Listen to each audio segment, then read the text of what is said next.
I don't think I thought that it was really going to happen. I think the fire was moving in a direction opposite from our home. Mhm. So I thought at that time it would be safe. I think I couldn't process it all. So I'm a Filipina that's born and raised in Northeast LA, and we're at the base of the mountain in Eagle Rock. And so we are 2 zones away from the level 3 evacuation order.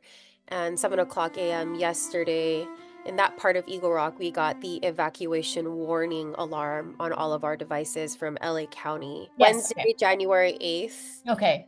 the Eaton fire started spreading even more. For folks that aren't familiar with Eagle Rock is one of the biggest Filipino American communities in Los Angeles. So it was raining ash. And by the time we got the evacuation order, we were already 14 hours without power.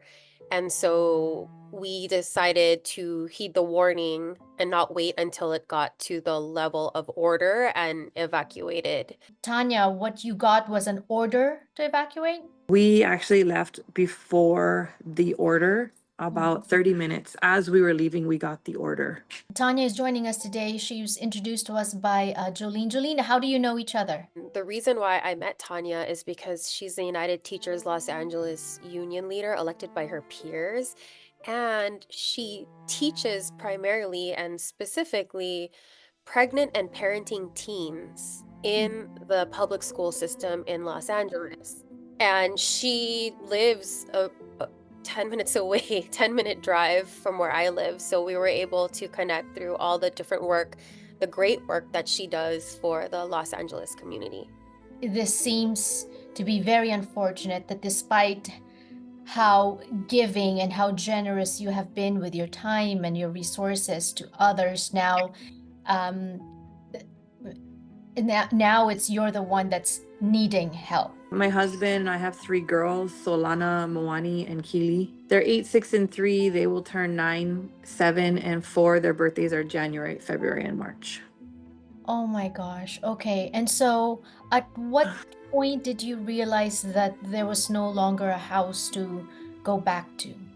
I was kind of following along on social media accounts, and then someone had posted a video of our streets, and I thought, oh, that's it. And then shortly after, someone posted kind of like a screenshot of a map with an area blocked out and said it was gone. And I thought, oh yeah, it's gone. And friends of ours were losing homes further down from the mountain. It just didn't seem sustainable. And I think after, I wasn't in Lahaina when it happened, but after knowing what Maui went through, it's very similar. Have you had a chance to go back yet to see it for yourself? I haven't. My husband, he did park and walk up, and I don't know if I've sent you the video. He captured basically our home on fire. It had just gone up. It must have started in the backyard. The garage was decimated. The back bedroom and the kitchen was on fire when he was there. Right. And so where are you right now? I'm staying at my sister Aiko's house in Culver City in her apartment with her generous roommate and her. Yeah. Yeah, and with 3 very young children. Tanya, I know that there's a GoFundMe for you and for your Yeah. family that has been started to so that you guys can recover from this. Can you tell us a bit more about that? Or Jolene, would you? I'm stepping in here because Tanya didn't ask us to do this. But there is a GoFundMe, and you can go to bit.ly/teacher Tanya, and you can donate. Tanya, how do you explain this to your children? What are the girls saying? What are they asking? How are you responding? I think that was the hardest part, is knowing and holding it back from them. I didn't want to tell them till their dad was there. The baby was sleeping, and we asked them, like, what's the most important thing? And they said, oh, a house. And I was like, oh God. And I was like, well, it's each other. We have each other. And we told them that the house was gone.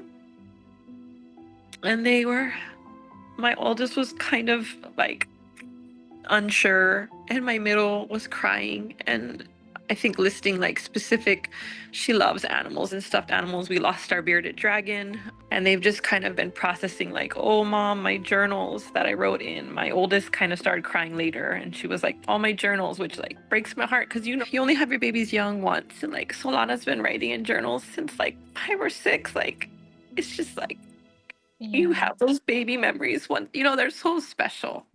Mhm. Mhm. So it's just like them realizing like, oh, my baby is like, oh, my wooden kitchen, mommy. Oh Mhm. my, realizing the things they've lost.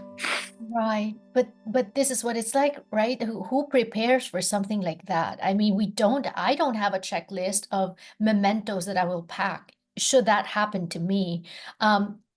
What has this very traumatic experience taught you, Tanya, or is teaching you? Trust your instincts. Why do you say that? Because you left even before you were told to leave? And because I felt like I should have left even earlier. Mm. I felt Mhm. like I should have left earlier. And I also spent the day, I had called in a sub, but still spent the day working, leading professional development for teachers, Mhm. even though I was off because I work at a very small school with young pregnant teens and the work needs to get done. Mhm. And now looking back, like I feel like I should have been packing. I should have been focusing on my family. I have some, yeah, I wish I would have leaned into that instinct more. Right. But that's a learning, but also I don't want you to look back and regret that because you did generosity like, you can't. Nothing trumps that. You were being generous with your time and you were helping others who probably needed more or most at that time. And, Thank and you. now you're getting the help and you will get even more help that you need because people can see that, it's just going back to you what you've Thank you. given to others, right? Thank you. Jolene, what about you? I mean, for you, even with just the warning, you evacuated also because of air quality, but here you are with a friend who has suffered a terrible loss. What is this teaching you? I think that the most important thing was the family and community that were in touch this entire time. So we Mhm. taught each other what to pack. We Mm. were reminded our older relatives to pack and order additional medication when they make their emergency bags. Um, we also shared the different resources around LA to help folks navigate if their home burned down or they don't have food. A lot of kids didn't go to school, and school usually provides like the most steady meals for a lot of youth in LA. So I think more of the resource sharing and the taking care of each other um, was highlighted during this time, and it's not over. I mean, my great We're aunt, far from, yes. You yeah, say they just lost their power. They got their power back after 2 days in Glassell Park, and then they just lost it again. So um, Tanya's phone is beeping, so was mine, because now we're monitoring our family in the valley. There's a new fire in the valley, so I think it's just having each other's backs right now is really important. And how are you explaining all this to your son? You have a 10 years old? He's 9. Oh, he's 9? He's Okay.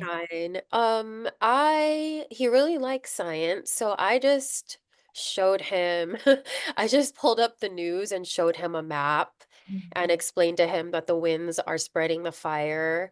Mhm. Uh, you know, I we got the evacuation warning, and I took an additional hour to explain to him that we might not have an apartment to go home to, and I Mhm. wanted him to like take a walk and look around.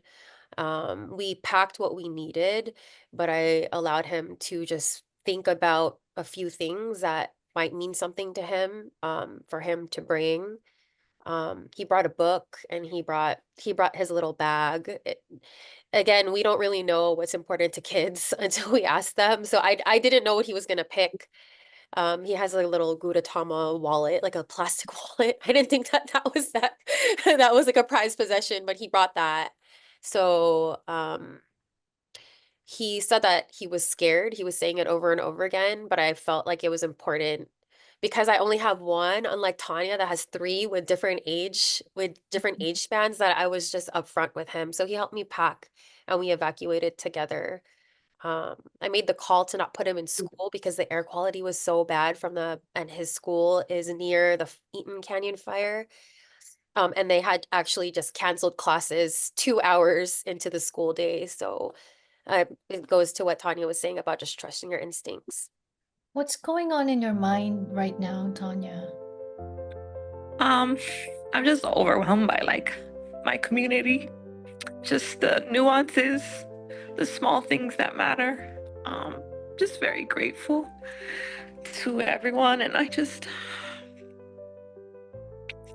wish we would honor the land, the people. It's so repetitive, happening over and over again. Just holding the earth